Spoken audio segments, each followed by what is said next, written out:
Welcome two equations IAS. इससे पहले वाले सेशन में हमने डिस्कस करा था चार्टर एक्ट ऑफ 1813। हमारा हिस्टोरिकल बैकग्राउंड चल रहा था इंडियन कॉन्स्टिट्यूशन किस तरीके से फॉर्म हुआ। तो आज हम डिस्कस करेंगे चार्टर एक्ट ऑफ 1833 और उससे आगे कंटिन्यू करेंगे। Charter act of 1833। Charter act of 1833 को हम सेंट हेलेना एक्ट भी बोलते हैं, सेंट हेलेना एक्ट। अब सेंट हेलेना एक्ट क्यों बोलते हैं? क्योंकि एग्जाम में आया हुआ है कि एक तो सेंट हेलेना एक्ट किसे बोला जाता है, तो चार्टर एक्ट ऑफ 1833 या फिर चार्टर एक्ट ऑफ 1833 का को और दूसरे नाम से जाना जाता है, तो वो नाम क्या है? ठीक है, सेंट हेलेना इसलिए बोला जाता है, सेंट हेलेना एक आइलैंड है साउथ अटलांटिक ओशियन में, तो वहां पर भी ईस्ट इंडिया कंपनी जो है रूल करती थी। और इस एक्ट के थ्रू इंडिया में तो गवर्नेंस से रिलेटेड ये एक्ट आया ही था, लेकिन साथ ही साथ इस एक्ट में ये भी प्रोविजन थे कि Saint Helena act, Saint Helena जो आइलैंड है जहां पर ईस्ट इंडिया कंपनी रूल कर रही थी, वो पावर ट्रांसफर हो गई थी ब्रिटिश क्राउन को। मतलब सेंट हेलेना जो आइलैंड है ईस्ट इंडिया कंपनी से पावर ट्रांसफर हुई ब्रिटिश क्राउन को, जैसे कि इंडिया में 1858 में हुआ था 1857 के रिवोल्ट के बाद। तो सेम उसी तरीके से सेंट हेलेना आइलैंड में भी हुआ था, इसी वजह से इसका नाम सेंट हेलेना एक्ट भी कहा जाता है। ठीक है, पहला प्रोविजन तो ये था कि इस एक्ट ने ईस्ट इंडिया कंपनी को 20 इयर्स और दे दिए, 20 साल और दे दिए इंडिया में ट्रेड करने के लिए। ठीक है, तो this act gave east India company another 20 years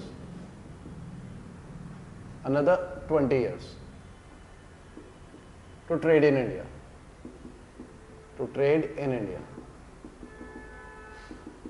ठीक है, 20 और साल दे दिए। और लेकिन एक और इंपॉर्टेंट चीज थी कि कंपनी की जो ट्रेड मोनोपोली थी वो एबॉलिश कर दी, क्योंकि इससे पहले क्या हुआ था कि ईस्ट इंडिया कंपनी ब्रिटेन से आई हुई थी, एक प्राइवेट कंपनी थी जिसको ट्रेडिंग राइट्स थे इंडिया में कि वो यहाँ पर ट्रेड कर सकती है, तो वो ट्रेड मोनोपोली इसकी खत्म कर ली है। हालांकि इससे पहले वाले 1813 के एक्ट में भी ईस्ट इंडिया कंपनी की ट्रेड मोनोपोली को फिनिश करने के लिए एक स्टेप लिया जा चुका था, क्योंकि 1813 के एक्ट के बाद से अदर ब्रिटिश कंपनीज जो प्राइवेट कंपनीज थी वो भी इंडिया में ट्रेड के लिए आ सकती थी, लेकिन कुछ चीज़ों में ब्रिटिशर्स के पास मोनोपोली थी। जैसे चाइना के साथ ट्रेड को मोनोपोली 1813 में उसे रखा था ईस्ट इंडिया कंपनी के पास। उसके अलावा चाय के ट्रेड के लिए भी मोनोपोली ईस्ट इंडिया कंपनी के पास थी। मतलब इस एक्ट से पहले दो चीजों में मोनोपोली ईस्ट इंडिया कंपनी के पास थी, और 1813 से पहले तो कंप्लीट मोनोपोली थी ट्रेड से रिलेटेड ईस्ट इंडिया कंपनी के पास। तो वो दो चीजें इस एक्ट से पहले कौन सी थी? ट्रेड विद चाइना, चाइना के साथ ट्रेड की मोनोपोली ईस्ट इंडिया कंपनी के पास थी, और ट्रेड इन टी, चाय पत्ती का ट्रेड जो होगा उसमें भी ईस्ट इंडिया कंपनी की मोनोपोली रहेगी। इस एक्ट से पहले ऐसा कुछ था, और अब इस एक्ट से ऐसा हुआ कि ट्रेड मोनोपोली पूरी तरीके से फिनिश कर दी गई। अब कोई भी ब्रिटिश कंपनी इंडिया में आके किसी भी चीज का ट्रेड कर सकती है, चाहे चाइना के साथ ट्रेड करना हो, चाहे चाय पत्ती का, टी का ट्रेड करना हो। ठीक है, तो east India another 20 years to trade in India, and trade monopoly of EIC was abolished। East India company की ट्रेड मोनोपोली को एबॉलिश कर दिया गया। उसके अलावा दूसरा पॉइंट इसमें यह हुआ कि जो गवर्नर जनरल ऑफ बंगाल हुआ करता था उस पोस्ट को बोला गया आपसे viceroy of India, sorry, governor general of Bengal हुआ करता था उसको बोला गया गवर्नर जनरल ऑफ इंडिया। तो governor general of Bengal became governor general of India. तो बंगाल के गवर्नर जनरल को गवर्नर जनरल ऑफ इंडिया बोला गया, और इसे कंप्लीट सिविल और मिलिट्री पावर्स दी गई, complete civil and military powers दी गई। और पहले गवर्नर जनरल जो इंडिया के थे और last governor general of Bengal थे लॉर्ड विलियम पेंटिक। ठीक है, तो ये एक तो ये एग्जाम में कई बार आया कि पहले गवर्नर जनरल ऑफ इंडिया कौन थे, उससे पहले पोस्ट को बोला जा रहा था गवर्नर जनरल ऑफ बंगाल। ठीक है, उसके अलावा तीसरा जो गवर्नर जनरल की काउंसिल थी, जैसा कि हमने रेगुलेटिंग एक्ट 1773 में देखा था, गवर्नर जनरल की एग्जीक्यूटिव काउंसिल में 4 मेंबर हुआ करते थे, और पिट्स इंडिया एक्ट 1784 के बाद 4 मेंबर से 3 मेंबर कर दिए गए थे। तो यहां पर चार्टर एक्ट ऑफ 1813 में क्या किया गया प्रोविजन कि गवर्नर जनरल की जो एग्जीक्यूटिव काउंसिल थी, गवर्नर जनरल के साथ 3 मेंबर हुआ करते थे एग्जीक्यूटिव काउंसिल में, तो 4th मेंबर भी ऐड हुआ, टेम्पररी हुआ करता था। 4th member was added in governor general's council. 4था मेंबर ऐड हुआ एज अ लॉ मेंबर, ठीक है, जिसे कानून की जानकारी हो, ठीक है। तो एक 4था मेंबर ऐड हो गया, ठीक है। तो गवर्नर जनरल में अब कितना हो गया, गवर्नर जनरल प्लस 4 मेंबर हो गए, और 4था मेंबर जिसे कानून की जानकारी हो, और ये क्या काम करेंगे, एग्जीक्यूटिव एक्शंस भी लेंगे और लेजिस्लेटिव भी, मतलब ये कानून भी बनाएंगे और डिसीजंस भी लेंगे। एग्जीक्यूटिव कौन होते हैं, जो सरकार चला रहे होते हैं। जैसे अगर हम करंट प्रेसिडेंट की बात करें तो एग्जीक्यूटिव कौन है, council of minister headed by PM, वो जो डिसीजंस ले रहे हैं वो एग्जीक्यूटिव है, ठीक है। लेकिन लेजिस्लेचर की बात करें तो इंडिया में कानून कौन बनाता है, वो एग्जीक्यूटिव नहीं बनाते, कानून बनाता है पार्लियामेंट ऑफ इंडिया, जिसमें जो काउंसिल ऑफ मिनिस्टर हैं वो भी हैं, तो अपोजिशन वाले भी हैं, ठीक है। तो हमारे यहाँ की पार्लियामेंट जो है वो कानून बना रही है, जिसमें आम आदमी पार्टी भी होगी, बीजेपी, कांग्रेस, तृणमूल कांग्रेस, सभी पॉलिटिकल पार्टीज जो भी पार्लियामेंट में पहुंची है, तो वो सब पार्टिसिपेट कर रहे होते हैं। लेकिन यहाँ पर गवर्नर जनरल काउंसिल और जो 4 एग्जीक्यूटिव मेंबर है, 4th मेंबर टेम्पररी मेंबर होगा, परमानेंट मेंबर नहीं होगा, वो उनके पास एग्जीक्यूटिव और लेजिस्लेटिव डिसीजन दोनों के दोनों होने वाले हैं, ठीक है। उसके अलावा 4था सिविल सर्विसेज को इंट्रोड्यूस किया गया, civil services for Indians, Indians के लिए इंट्रोड्यूस किया गया। लेकिन प्रॉब्लम क्या हुई कि जो कंपनी के, जो ईस्ट इंडिया कंपनी के बोर्ड ऑफ डायरेक्टर्स हैं, उन्होंने जो है अपोज करा, ठीक है। तो उनके अपोजिशन की वजह से इसमें कुछ हो नहीं पाया, ठीक है। तो इसको अपोज किया गया, तो ये मटेरियलाइज नहीं हो पाया, डिड नॉट मटेरियलाइज, मतलब कुछ हो नहीं पाया, क्योंकि ईस्ट इंडिया कंपनी ने अपोज करा इंडियंस का पार्टिसिपेशन, डिड नॉट मटेरियलाइज, ठीक है, डिड नॉट मटेरियलाइज। एक तो ये हुआ।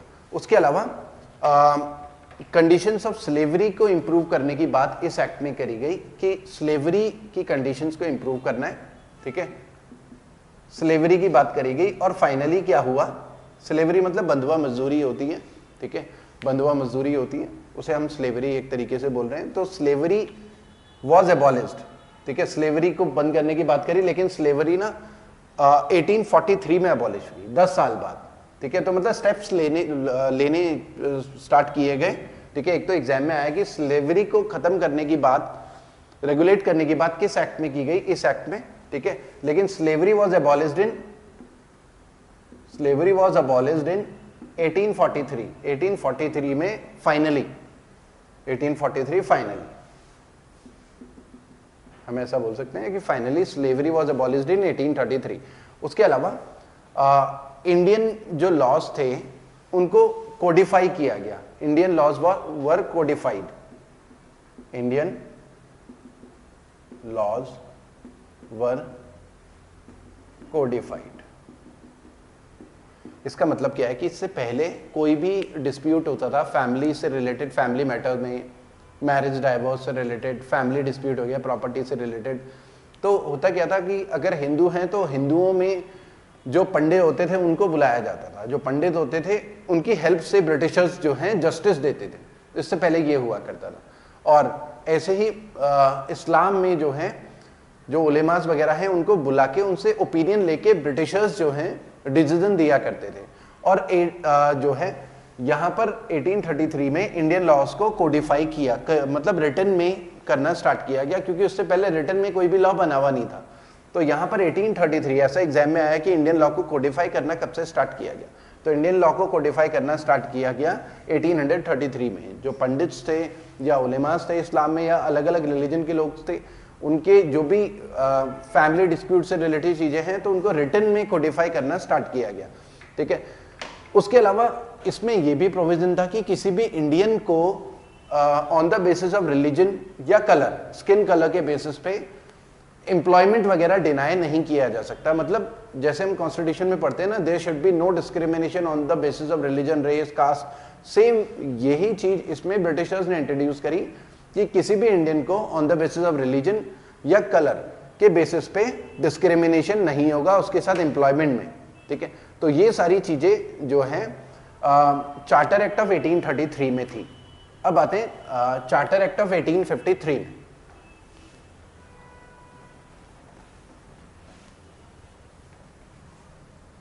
Charter act of 1853।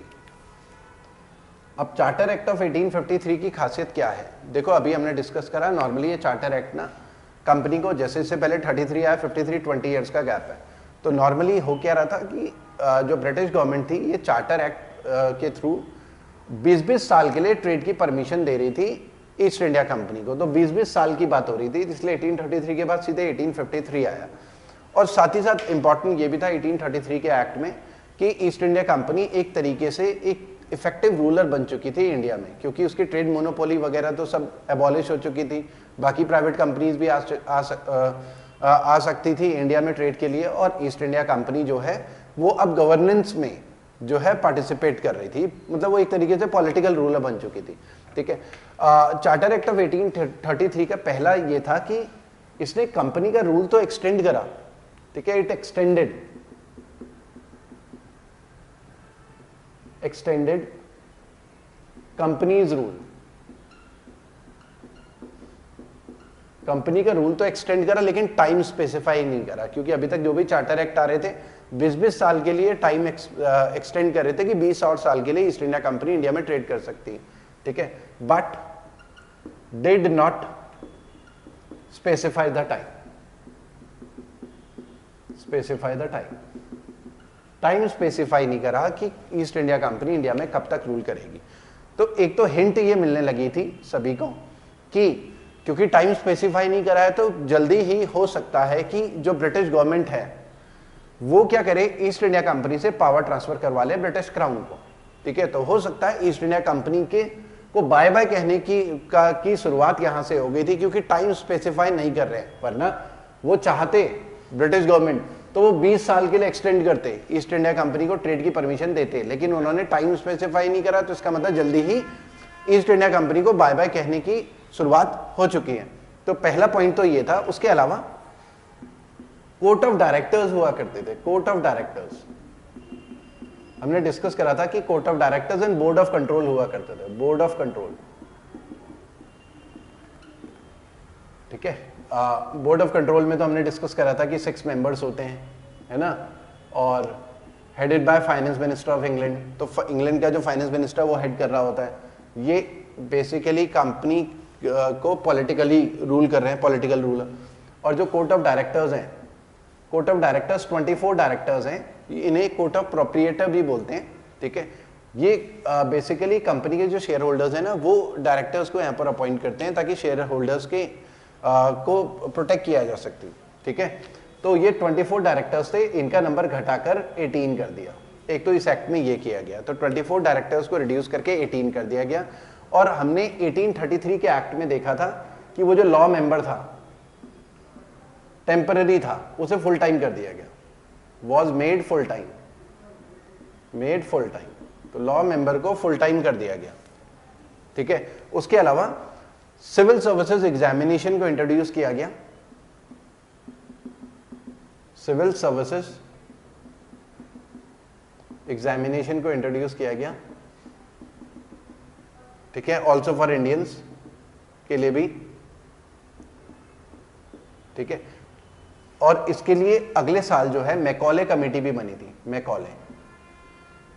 Macaulay committee, इसी चीज के लिए 1854 में मैकॉले कमेटी देखेगी कि क्या क्या किया जा सकता है, इंडियंस की एंट्री किस तरीके से हो सकती है, किस तरीके से हो सकती है सिविल सर्विसेज में, इंडियंस किस तरीके से पार्टिसिपेट कर सकते हैं।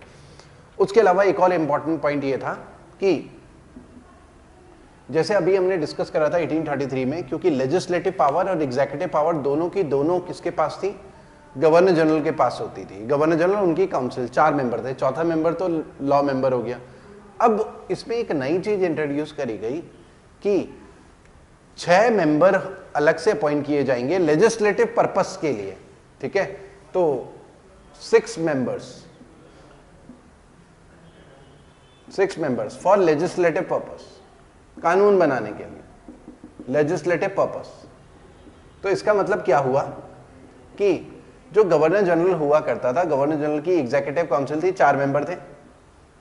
तो हुआ क्या कि गवर्नर जनरल और 6 जो मेंबर थे प्लस 6 मेंबर्स, ये लेजिस्लेटिव पर्पस के लिए ये बनाया गया, लेजिस्लेटिव और एग्जीक्यूटिव। पहले क्या था, लेजिस्लेटिव एग्जीक्यूटिव दोनों के दोनों गवर्नर जनरल की काउंसिल कर रही थी।